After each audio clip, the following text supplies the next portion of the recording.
This is Daddy's Hobby, the story of Lek, a bar girl in Pattaya, written by Owen Jones and narrated by John Roberts.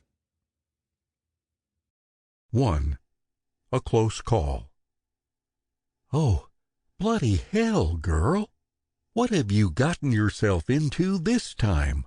thought Lek, as she was waking up yet again. She had not slept much at all that night so far. Her boyfriend, Ali, was still asleep, and the fumes coming from his open mouth told her that he must have been very drunk the night before. She had not noticed at the time, as she had been quite out of it herself. Her backside was still throbbing, though, where Ali had tried to take her, and had beaten her in his frustration at not being able to manage it. She could have one of the boys do him over for that, she thought, with some degree of satisfaction, or even report him to the police. She decided she would if she were bruised. Yet he had seemed such a nice man earlier that night. It just went to show that you never can tell.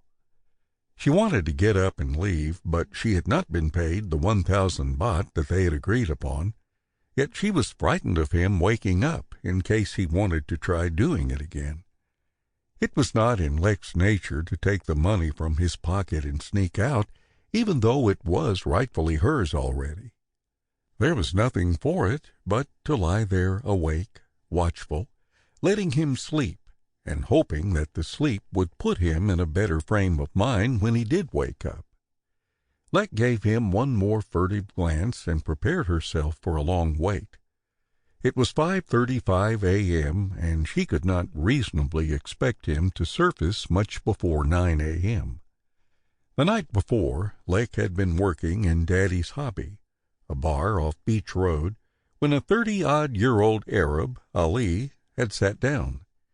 Things had been very quiet for her up until then, although most of the other girls were out. Lek had gone over to him to take his order and make him feel at home, as she had done with other customers thousands of times before.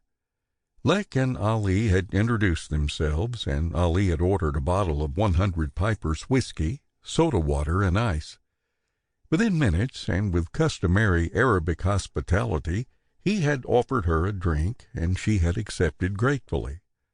After all, she had thought, you never knew where things could lead. It was getting late, and she was more than a little bored.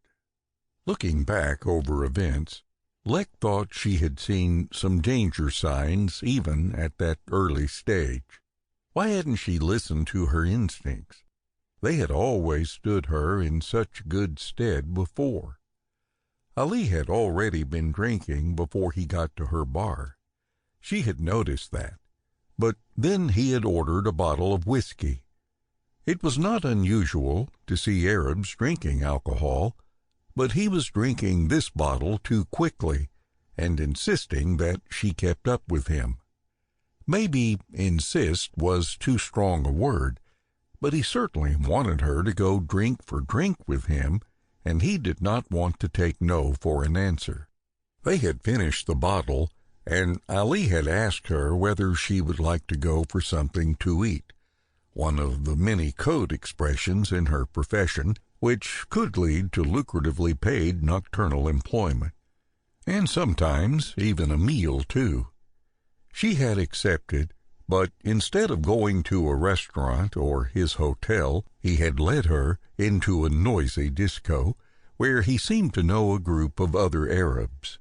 She had never found out where he actually came from, because his English was poor, and her Arabic was non-existent. She had guessed at Abu Dhabi. She had not been acquainted with the establishment, but it had been too full and too noisy for her tastes.